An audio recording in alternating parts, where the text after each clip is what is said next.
Hello दोस्तों, आपका स्वागत है आपका अपने channel math with Bhandari sir. इस वीडियो में मैं आपको बताऊंगा कि समांतर श्रेणी को किस प्रकार हल किया जाता है। समांतर श्रेणी को हल करने के लिए सबसे पहले हमें ये आना चाहिए कि ये सवाल समांतर श्रेणी में है या नहीं। अब उनकी पहचान किस तरीके से करेंगे। पहचान के लिए हमेशा जो ये श्रेणी दी जाती है, इस श्रेणी का जो अंतर होता है वो अंतर हमेशा समान होगा, तो वही श्रेणी हमारी कौन सी मान जाएगी, समांतर श्रेणी के अंतर्गत आती है। चेक करते हैं। तो पिछले वाले पद में से आगे वाले पद को क्या करते हैं, घटा देते हैं। 4 में से 2 को माइनस करेंगे तो कितना बचेगा, 2। 6 में से 4 को माइनस करेंगे तो कितना आएगा, 2। 8 में से 6 को माइनस करेंगे तो कितना आएगा, 2। यानी कहने का मतलब यह है, इस सवाल का यानी इस श्रेणी का जो बीच का अंतर है वो कैसा है, समान है। तो ये श्रेणी हमारी कैसी मानी जाएगी, समांतर श्रेणी में मानी जाएगी। इसी प्रकार ये दूसरा सवाल है, इसका भी जो बीच का अंतर होगा अगर वो समान हुआ तो ये भी श्रेणी हमारी कैसी मानी जाएगी, समांतर श्रेणी में। सबसे पहले देखो, ये है, इसको हम मानते हैं पहला पद A1 मानते हैं। ये दूसरा पद है तो इसको A2 मानेंगे।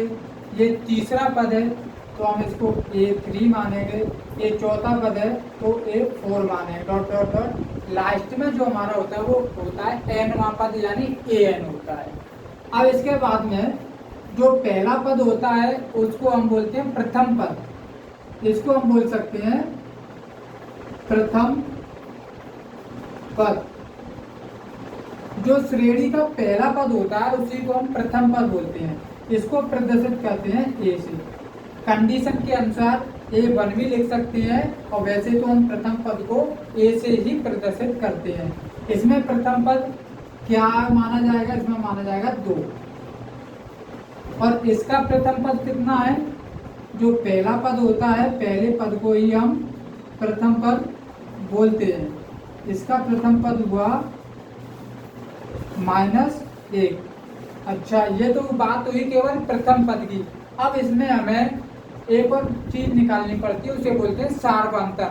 अगर जिस श्रेणी का सार्वंतर समान होता है वही श्रेणी हमारी समांतर श्रेणी में मानी जाती है। अब सार्वंतर कैसे निकालते हैं, वो निकालते हैं पिछले वाले पद में से आगे वाले पद को माइनस कर कर।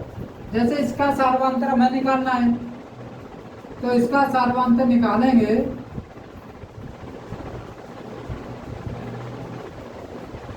तो पिछले वाले पद में से यानी A2 में से A1 को माइनस करेंगे तो 4 में से 2 को माइनस करेंगे तो कितना आया, 2।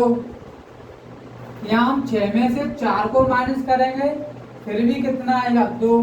8 में से 6 को माइनस करेंगे फिर भी 2 ही आएगा। अतः ये श्रेणी हमारी कौन सी श्रेणी मानी जाएगी, समांतर श्रेणी। इस प्रकार ये है।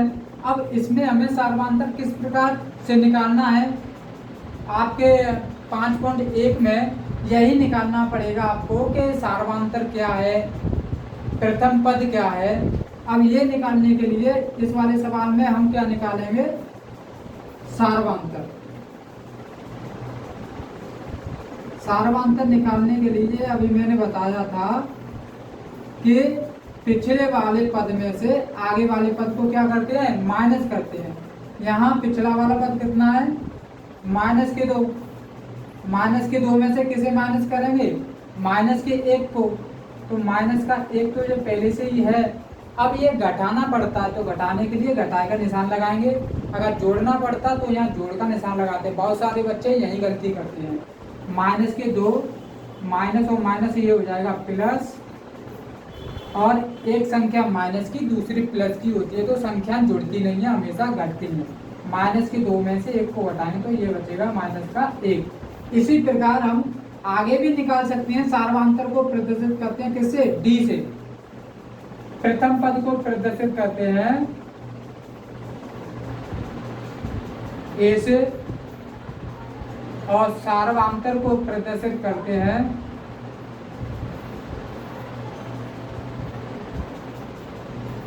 स्मॉल d से। जिस श्रेणी के सार्वंतर समान है तो वो श्रेणी हमारी समांतर श्रेणी में मानी जाएगी। तो ये भी हमारा डी आ गया, कितना आया -1। और भी हम डी निकाल सकते हैं, जरूरी नहीं है कि हम 2-4 डी निकाल करके हम देख सकते हैं। और डी हमारा समान है, सार्वमांतर समान है, तो वही श्रेणी हमारी समांतर श्रेणी में मानी जाएगी। जिस तरीके से कभी कभी आप सवाल में पूछ लेता है, आपके प्रश्नावली 5.1 में पूछा जाएगा कि आपको प्रथम पद दिया जाएगा और सार्वमांतर दिया जाएगा और श्रेणी पूछी जाएगी आपसे कि इस श्रेणी के आगे वाले पदों को निकालिए। वो कैसे निकालते हैं? अगर आपको श्रेणी में a बराबर 2 और d बराबर भी 2 दिया जाता है, तो इस श्रेणी का हमें कौन सा पद निकालना है? तीसरा पद, पहले दूसरा पद,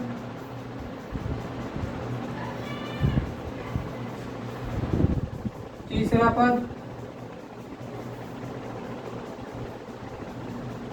कैसे ज्ञात करेंगे? ये हमें ज्ञात करने हैं। आगे के पद किस तरीके से ज्ञात करेंगे? तो इसमें सबसे पहले जो ए होता है वो हमारा होता है प्रथम पद, यानी पहले पद को तो हमें निकालने की जरूरत ही नहीं है, क्योंकि ये सीधा सीधा दे रहा है a बराबर 2 है, तो a ही हमारा प्रथम पद माना जाता है। तो ये हो गया 2, प्रथम पद कितना हो गया? प्रथम पद हो गया 2। अब हमें निकालना है दूसरा पद। दूसरा पद निकालने के लिए एक फॉर्मूला होता है a प्लस डी।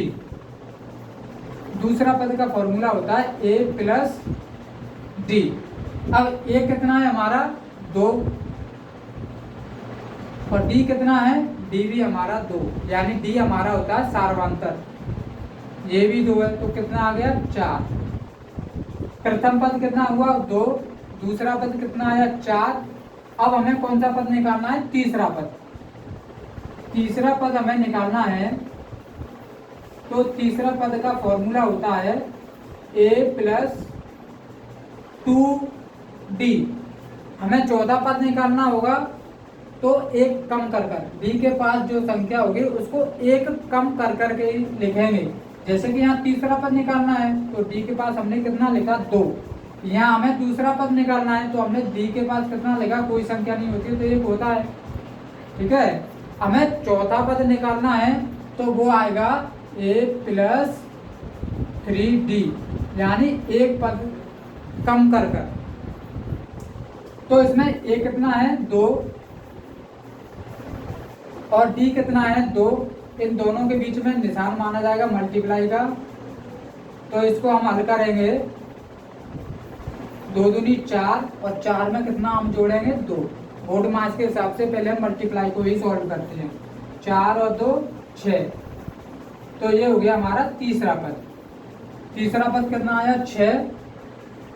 और दूसरा पद कितना आया निकल करके? ये आया था 4। यही हमारा आंसर है। आगे के पद हमें और भी निकालने होंगे, तो इसी प्रकार निकालेंगे।